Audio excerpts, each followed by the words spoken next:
नमस्कार दोस्तों, remedy updates channel में आप सबका स्वागत है। आज हम आपको एक ऐसी चाय के बारे में बताएंगे जिसको पीने से सर्दियों में आप खांसी और दमा से बच सकते हैं। लेकिन उससे पहले अगर अभी तक आपने रेमेडी अपडेट्स चैनल को सब्सक्राइब नहीं किया तो चैनल सब्सक्राइब कर लीजिए ताकि हमारे आने वाले नए वीडियो सबसे पहले आप तक पहुँच सकें, और साथ में लगे हुए बेल आइकन को दबाना मत भूलना। तो चलिए शुरू करते हैं। दोस्तों, सर्दी या बारिश के मौसम में जुकाम और खांसी होना सामान्य बात है। मौसम ठंडा होने के कारण नमी होती है और संक्रमण फैलने का खतरा भी उतना ही होता है। ऐसे में अगर आप भी खांसी से परेशान हैं तो अलसी की चाय पीना आपके लिए फ़ायदेमंद हो सकता है। आइए क्या बताते हैं आपको अलसी की चाय कैसे पीनी है।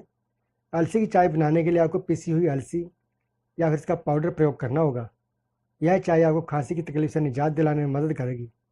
तो चलिए दोस्तों, जानते हैं अलसी की चाय बनाने की विधि और इसको पीना कैसे है।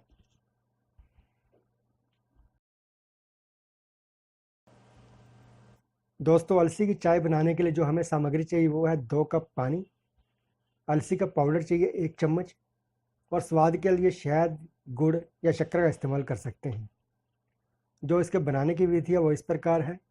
2 कप पानी में 1 चम्मच अलसी पाउडर डालकर इस मिश्रण को धीमी आंच पर पकाएं। इसे तब तक पकाते रहें जब तक कि पानी 1 कप न रह जाए। इसके बाद इसे आंच से उतार लें, और जब पानी थोड़ा ठंडा हो जाए तब उसमें स्वाद अनुसार शहद या गुड़ या शक्कर डालकर मिलाकर मिक्स कर लें और इसे हल्का हल्का पिएं। दोस्तों, इस चाय को पीने से सर्दी, खांसी, जुकाम या दमा की परेशानी झेल रहे व्यक्तियों को बहुत लाभ होता है। जिसे भी सर्दी में इस तरह की तकलीफ़ें हों, वह बीमार व्यक्ति इस चाय का दिन भर में 2 से 3 बार सेवन करें तो उसे दोस्तों बहुत फ़ायदा होगा और सर्दी जुकाम से निजात मिलेगी। तो दोस्तों, कैसा लगा आपको ये वीडियो? लाइक करें, कमेंट करें, शेयर करें, और चैनल रेमेडी अपडेट्स को सब्सक्राइब करना मत भूलना। अब अपने दोस्त को इजाज़त दीजिए, फिर मिलते हैं अगले वीडियो में एक नए टॉपिक के साथ। तब तक के लिए नमस्कार।